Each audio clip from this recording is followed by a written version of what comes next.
Democratic Republic of the Congo and cobalt, and we examine the ethics of Apple's sourcing of the rare earth mineral cobalt from the DRC. Okay, perfect. All right, here we go. Good morning, my name is Sarah McCool, and I'm here from KME Consulting to talk to you today about the ethics of Apple and their relationship to cobalt, specifically cobalt sourced in the Democratic Republic of the Congo.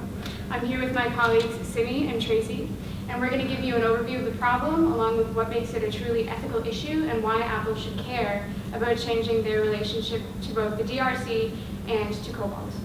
So we're going to start off with the DRC, which is an incredibly unstable place. The DRC has been called, in conjunction, the most war-torn place on Earth, the rape capital of the world, the sexual assault capital of the world. There are a number of armed groups currently operating in the DRC right now, and that includes cobalt production. So if we're thinking about cobalt, the rare earth mineral, it's the essential component that makes any of your smartphones work. If you have a smartphone, and I'm betting most of us in this room have a smartphone, it operates with cobalt.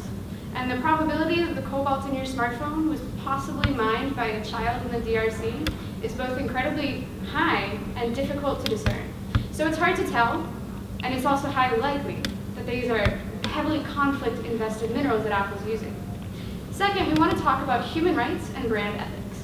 It's the idea that the Apple consumer is smart. They're a social innovator.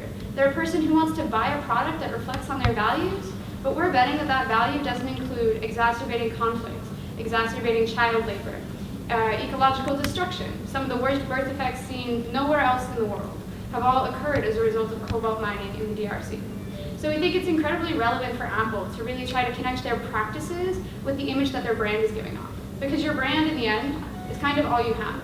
It's the intangible thing that affects your sales, and it's really the emotional reaction that your client has to your product. It's not something that you can really cook up in a boardroom if you have a glaring defect to what you're actually doing in the real world.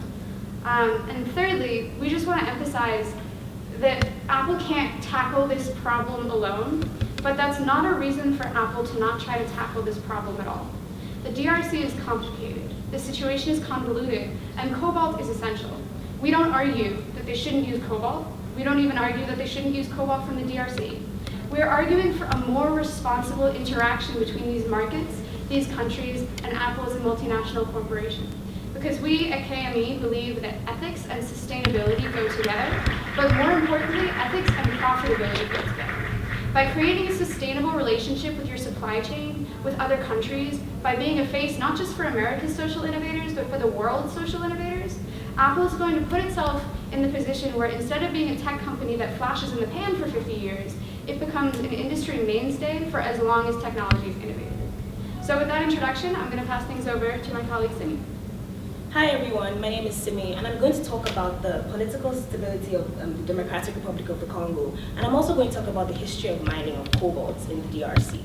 So cobalt has been mined for millennia and has been used as a blue pigment and also in lithium-ion batteries, which power many of the products that we use today. Lithium-ion batteries are found in electric vehicles, also known as self-driving cars, and also in our iPhones, iPads, Apple Watches, you name it. We use them because they're lighter, easier, and faster to charge. But because cobalt is so useful and so critical in creating these batteries that are necessary for everyday products, any spike in the supply demand or any change in the supply of cobalt critically affects the markets. And this is because 2/3 of the world's entire supply of cobalt is found in the DRC. The country that has the next largest reserves of cobalt is Australia, and they have 1.2 million tons less than the DRC has in reserves. So we can see that, honestly, the DRC is really the most viable place to get cobalt that we need. Other countries that have notable amounts are Russia, Zambia, and Canada. Despite a wealth of hydroelectric resources, mineral resources, and fertile soil, the DRC economy performs really poorly. And this is because the country is extremely politically unstable. The Fragile States Index is a tool used to measure the stability and sustainability of state power. And Congo ranks 7 out of 178 countries in the same division as countries like Syria, Somalia, and Sudan, which are some of the most violent places on earth. So we can see that this is a very, very unstable place to be getting this mineral. In addition, earlier this year, political instability has arisen in the Congo again due to elections that were supposed to be held in 2017, but were postponed by Joseph Kabila, the present president, who has been in power for over 18 years. This has led to over 4.5 million people being displaced, and these people are often corralled by local militia groups, of whom there are over 120 in the eastern region alone. These armed forces get these displaced people and force them into the mines and use the smuggled resource riches that these displaced people get in the mines to fund their activities, which are some of the worst human rights atrocities on earth, as my colleague Sarah mentioned. Congo is known as the rape capital of the world, and it's extremely politically unstable. In these mines, children, men and women are often forced to work in conditions that are often like slave conditions. So these mines are dug without any infrastructure. They descend into the earth without any scaffolding or any type of protective equipment, and they often use their hands and at most hammers and small tools to get the cobalt that we need. This cobalt is then sold to middlemen who are often Chinese mining companies, such as the Zhejiang Huai Cobalt Limited, which is one of the biggest cobalt mining companies on earth. And these companies then sell that cobalt that's mined using child labor. Even often pregnant women work in these mines.